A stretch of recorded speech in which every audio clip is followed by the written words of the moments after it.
আসসালামু আলাইকুম। আশা করি সবাই ভালো আছেন। পরিষ্কার পরিচ্ছন্নতা ইমানের অঙ্গ, এটা প্রত্যেকটা মানুষই মনে হয় জানে। আর দেখেন, girls school road lucid tower বিল্ডিংয়ের সাথে যে ময়লাগুলা ফেলে, এখানে আশপাশে মানুষ যে কিভাবে থাকে আমি বুঝি না। আর এই ময়লাগুলা কেনই বা এখানে ফেলে, এটাও আমার মাথায় আসে না। এগুলো কিছু কিছু অসাধু অমানুষদের কারণে এরকম পরিবেশটা নোংরা হয়। তো আমি গাইজদের উদ্দেশ্যে বলবো যে আপনারা এটা বেশি বেশি শেয়ার করবেন, আর এটা যেন সিটি কর্পোরেশন মানুষদের কাছে যেন যায়, আর ওনারা যাতে এটা কঠোর ব্যবস্থা নেয়। আমার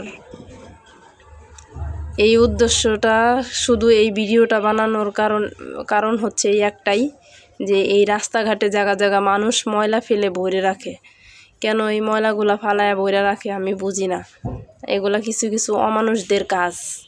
তো গাইজদেরকে বলবো বেশি বেশি এটা শেয়ার করবেন, আর সিটি কর্পোরেশন মানুষদের কাছে যেন পৌঁছায়া যায় সেই ব্যবস্থা করবেন আপনারা।